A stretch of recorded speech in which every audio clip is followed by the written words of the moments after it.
Hello mga lods, ayan, welcome back to my video, and kung bago ka pa lang sa akin channel is huwag ka na mahihiyang mag-like, share and subscribe, and hit mo na rin yung notification bell para lagi kang updated sa aking mga video i-upload. Bali guys, mag-unbox tayo ng case ng B30 Vivo. Ayan guys, dating ginagamit na cellphone na ang brand is OnePlus.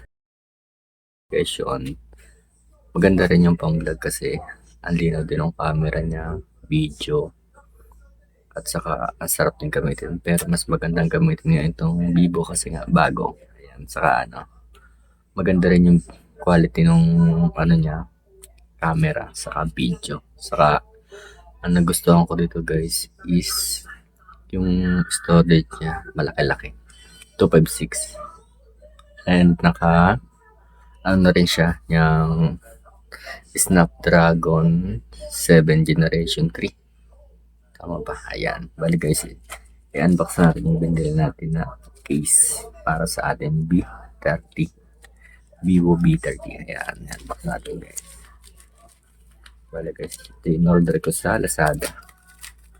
Sa mga naghahanap ng case dyan, ito ang Tokyo House. Ayan guys. Ayan. Review. Ayan, bali guys yan. Ito yung case na binili ko sa Lazada. Mura lang siya, na may na sa 210 kasama na yung shipping fee.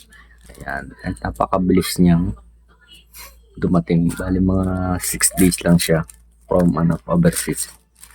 Ayan, bali titingnan natin siya guys. Kasi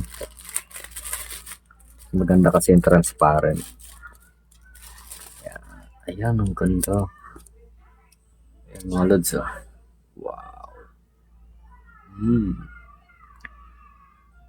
Ganda niya guys. Saka protected siya talaga guys. Saka malambot yung kanyang mga sa mga gilid-gilid, talaga hindi magagasgasan yung ating cellphone. Kasi nga pa-curve yung B30. Siyempre, kailangan natin na mas magandang case na poprotektahan yung cellphone natin once na mabagsak. Ayan guys, bali ito lang guys yung aking masishare sa inyo about sa unboxing ng B30 na case, Vivo B30. Yan guys, yan, maraming salamat, and kung gusto nyong umorder ng case is lalagay ko na lang yung link dun sa description link para doon na kayo mag-order. Yan, maraming salamat guys, and thank you so much for watching.